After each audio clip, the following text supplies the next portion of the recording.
that takes up space. So we already talked about the three types of matter, solid, liquid, and gases. So can you think, yeah, so flashback to last week. Does anyone remember what we said a molecule was? That was our word of the week last week. Does anyone remember what we said it was? No? Alright, so make sure that you want to review this. Write this down in your vocab booklet because this is important for your test. So a molecule is a group of atoms bonded together. So you want to remember that matter is made up of molecules.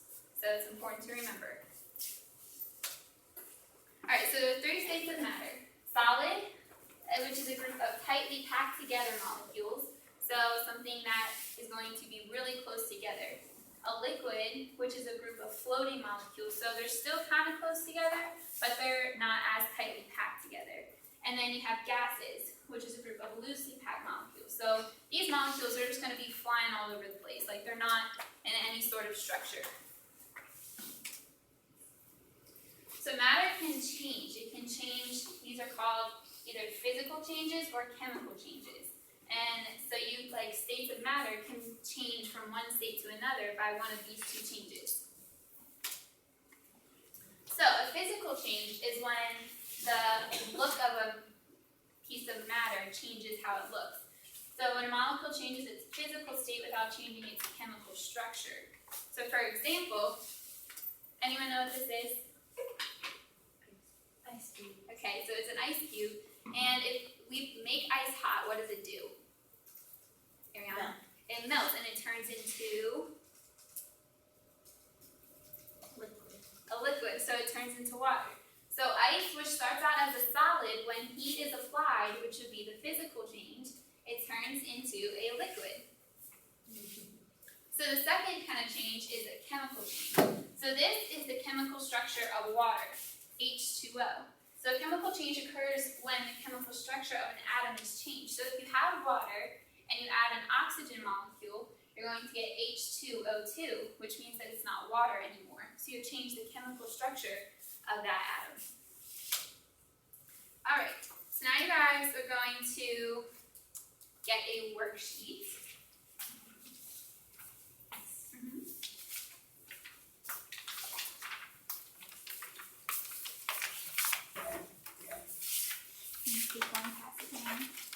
Thank you.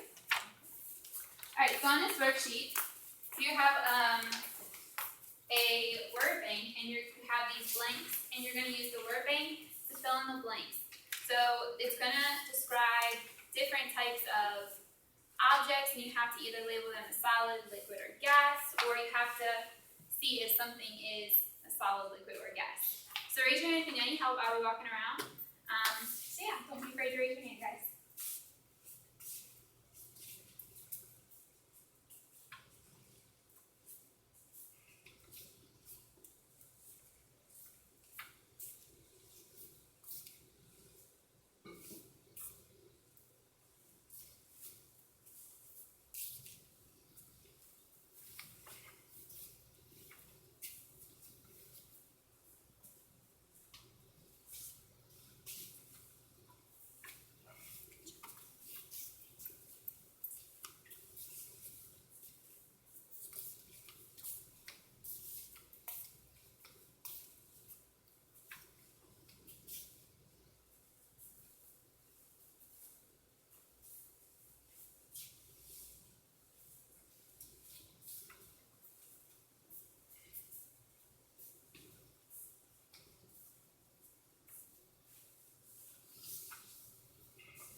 Just raise your hand when you're done.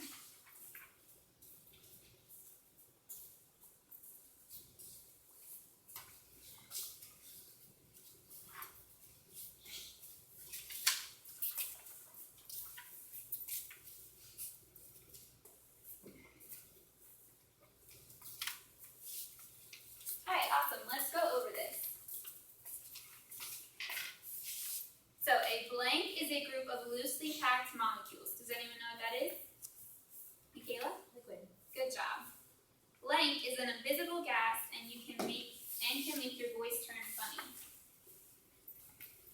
Rachel? Helium. Really good job. A blank is a solid that can fly through the air. Gently. Good job. Cows make this liquid. Ariana. Milk. Good job. Blank. We can't see it, but it is everywhere and we need it to live. Kindle. Good job. A blank is a group of tightly packed molecules. Jen. Solid. Good job. This liquid comes from a faucet.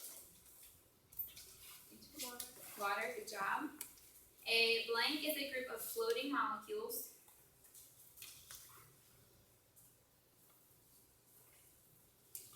Anyone know this one? Jen? Liquid. Liquid. Blank is a frozen form of water. Kendall? Ice. Good job.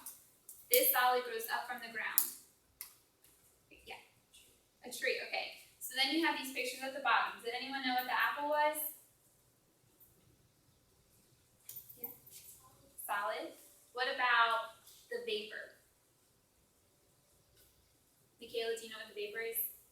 Vapor is a gas. Good job. And then what about the juice box? We're talking about the stuff inside the juice box, not the actual box. Yeah, Rachel, liquid. Liquid, okay, good job. So you can put these in your take-home folder. Alright, so let's review.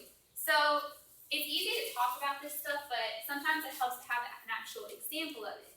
So here's a baseball. I can hold it in my hand, I can bounce it up and down, and it's tightly packed together. So I can squeeze it and it's not going to smush away. So does anyone know what this one is?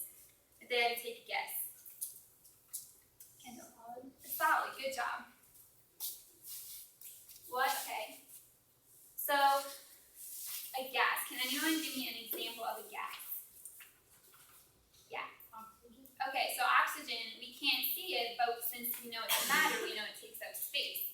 So a way to see oxygen is to have a balloon, and I just put oxygen in here and it expanded the balloon because oxygen, which is matter, takes up space. Does that make sense? Good job. Okay, lastly, can anyone give me, well, what's our last state of matter again that we haven't seen yet? Liquid, okay. So the most common form of liquid that we all probably think of is water. So water, it takes up space. You can see it take up space in this water bottle, right? So just because I'm going to pour it into this one doesn't mean that it's going to be exactly the same space. It could go up to here, or it could fill all the way to the top, right? So water, I can't, remember how with this, I could hold it in my hands, I could toss it to Rachel and she would be able to catch it. I can't fling water at Rachel, she's not going to be able to catch it. But you can see how water takes up space by pouring it. So I can pour different amounts of water in here and it's going to take up different amounts of space depending on the object that you put it in. Does that make sense? Okay. You guys are doing really good with this. So let's go ahead and review. So can someone give me some examples of solid objects?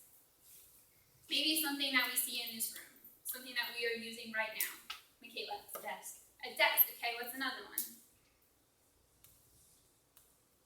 Do you have one? A pen. A pen. Okay, good job. So these are all objects that we can hold in our hand, we can transfer them to hand, and they're not going to change shape.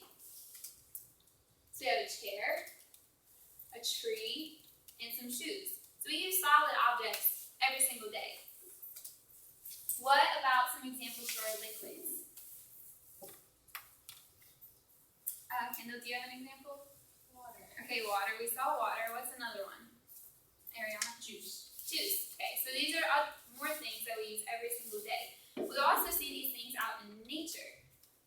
So one example would be in a waterfall. So we think of water that we drink. But there's also water in waterfalls, there's water in the oceans. These things are liquids too. And there's the juice box and then a carton of milk. Do you guys like milk or juice with your lunches? I like juice, it's my favorite.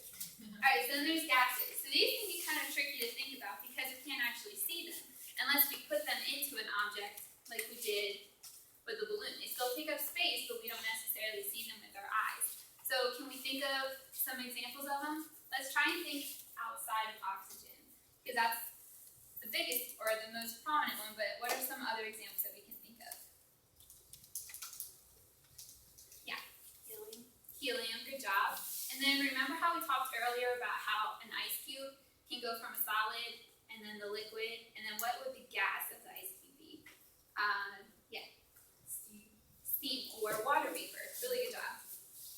So we have oxygen, helium, and water vapor. So I'm going to pass out your homework sheet. You're going to have empty boxes. So for the solid, liquid, and gas, I want you to write your own definition, because sometimes it's easy for me to give you a definition, but it's better if you guys can take my definition and then make one that in your own words, because then it helps you remember it better. And then you're going to draw a picture to help you guys remember. You know, for a solid, you can draw a tree or anything that you would use like in your daily lives so that you can remember what these three phases of matter are. So put these in your take-home folder.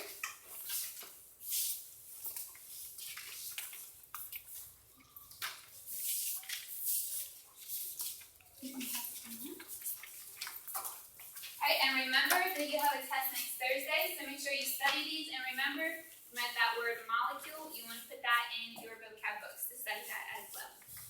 So good job today, guys.